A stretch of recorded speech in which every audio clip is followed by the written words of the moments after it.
I'm Brian Casey, a police sergeant and former paramedic, with a thought about psychological trauma and what I call the flash bang and slow burn. It's important to get our thinking right about psychological trauma. For one, events are not psychologically traumatic until we experience them as traumatic.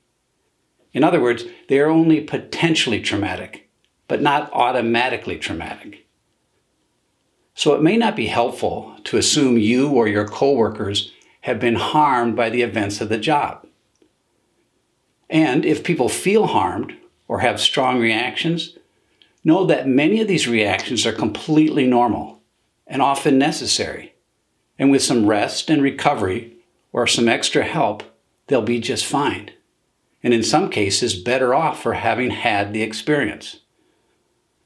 Also, there are some really nice and effective things we can do to support each other after these bad calls.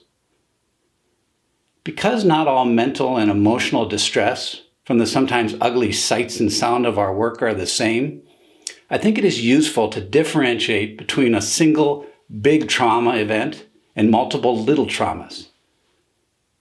A flash bang could be a single big bad event, or what some have called big T trauma. For example, an officer experiences someone else's death up close, or they themselves face death or intense fear. For law enforcement, the classic example is the officer-involved shooting. The flash bang is less common, but more dramatic. The slow burn could be little T traumas, multiple smaller events over time.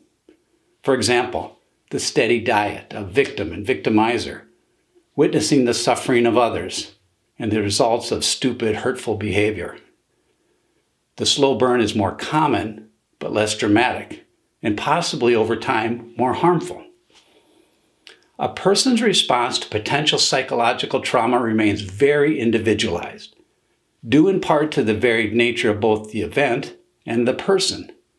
And experiencing feelings of being compromised or overwhelmed does not mean that we are broken. Instead, it could mean we have not recovered or may need some extra help. I want to encourage the listeners to get the extra help if they feel stuck. I have more to say about this and a lot of other topics. For more information, go to goodcopgoodcop.com to check out my book or the CopThought podcast.